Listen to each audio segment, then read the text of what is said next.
CKM Gujarati YouTube ચેનલને subscribe કરો અને વિડિયો ગમે તો લાઇક, કોમેન્ટ, શેર કરવાનું ભૂલતા નહીં. જય શ્રીરામ. તો આવો વિડિયો જોએ. રામ હિન્દુ ધર્મમાં એક પ્રમુખ દેવતા છે. તે વિષ્ણુનો સાતમો અને સૌથી લોકપ્રિય અવતાર છે.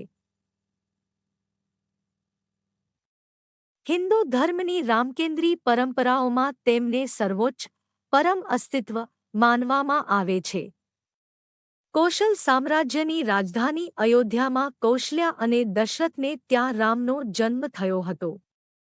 તો હવે શ્રીરામ ભગવાનના જન્મ વિશે જાણીએ. ચૈત્ર કૃષ્ણ પક્ષની 9મી તિથિના દિવસે સરયૂ નદીના કાંઠે વસેલી અયોધ્યાપુરીમાં રાજા દશરથના ઘરમાં ભગવાન શ્રીરામનો જન્મ થયો હતો. લક્ષ્મણ, ભરત, શત્રુઘ્ન તેમના ભાઈ હતા. દરેક સાથે ચૈત્ર કૃષ્ણ પક્ષની 9મી તિથિના દિવસે રામ નવમીનો ઉત્સવ ખૂબ ધામધૂમથી ઉજવાય છે.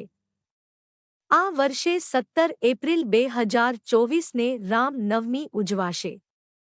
જે દિવસે અયોધ્યામાં માતા કૌશલ્યા માતાના ગર્ભથી ભગવાન રામનો જન્મ થયો હતો.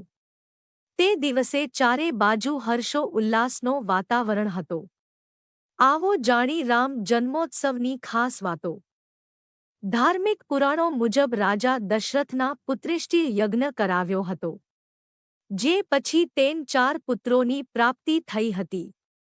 રામ તેમના સૌથી મોટા પુત્ર હતા. શ્રી રામજીમ જન્મ ચૈત્ર શુક્લ પક્ષની 9મી તિથિને પુનર્વસુ નક્ષત્રમાં કર્ક લગ્નમાં બપોરના સમયે થયું હતું. જ્યારે 5 ગ્રહ તેમના ઉચ્ચ સ્થાનમાં હતા અને તે સમ અભિજીત મુહૂર્ત હતું. ભગવાન શ્રી રામના જન્મ સમયે શીતળ, મંદ અને સુગંધિત પવન ચાલી રહી હતી. દેવતા અને સંત ખુશીઓ ઉજવી રહ્યા હતા. બધા પવિત્ર નદીઓ અમૃતની ધારા વહી રહી હતી. ભગવાનના જન્મ પછી બ્રહ્માજીની સાથે બધા દેવતા વિમાન સજાવીને અયોધ્યા પહોંચ્યા હતા. આકાશ દેવતાઓના સમૂહથી ભરી ગયો હતો.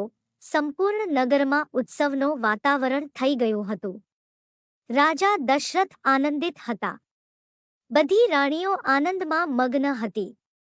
રાજાએ બ્રાહ્મણોને સોનું, ગૌ, વસ્ત્ર અને મણીઓ દાન આપ્યું. શોભાના મૂળ ભગવાનના પ્રકટ થયા પછી ઘરે ઘરે મંગળમય શુભેચ્છાઓ વાગવા લાગી. જ્યાં ત્યાં નૃત્ય ગીત થવા લાગ્યા. સંપૂર્ણ નગરવાસીઓએ ભગવાન રામનો જન્મોત્સવ ઉજવ્યો. CKM ગુજરાતી યુટ્યુબ ચેનલને સબસ્ક્રાઇબ કરો અને વિડિયો ગમે તો લાઇક, કોમેન્ટ, શેર કરવાનું ભૂલતા નહીં. જય શ્રીરામ.